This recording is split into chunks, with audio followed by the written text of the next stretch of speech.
How does autism diagnosis vary across cultures? Imagine trying to find a clear answer about autism when different cultures see and understand behaviors in very different ways. That's what makes autism diagnosis across the world so interesting and sometimes challenging. The main reason is that the tools and criteria used to identify autism are mostly based on Western ideas. For example, the Diagnostic and Statistical Manual of Mental Disorders, or DSM, and tools like the Autism Diagnostic Observation Schedule are designed with Western cultural norms in mind. They look for behaviors that are considered unusual in Western societies, like specific social communication challenges or repetitive actions.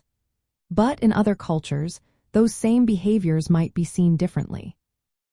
In some cultures, social behaviors like eye contact or talking loudly might not be viewed as signs of autism.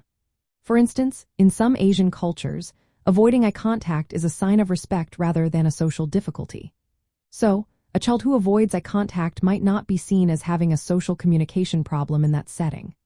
Also, repetitive behaviors like hand flapping or rocking might be seen as normal or even valued traits in some communities.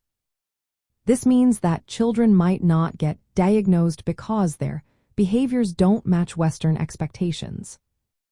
Another big factor is how different cultures understand and talk about autism.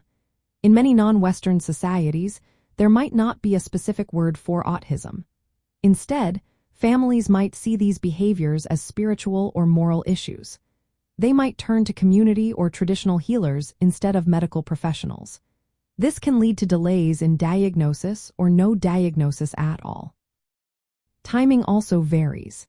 In some cultures, autism is identified later because people aren't aware of developmental milestones or because they don't see the behaviors as problematic. For example, a child who is quiet or less social might be seen as simply shy, rather than needing assessment. To improve diagnosis across cultures, professionals need to consider local norms and how behaviors affect daily life.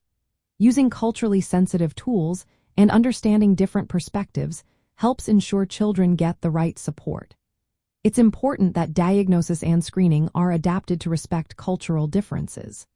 This way, children everywhere can be identified accurately and receive help that fits their community and background.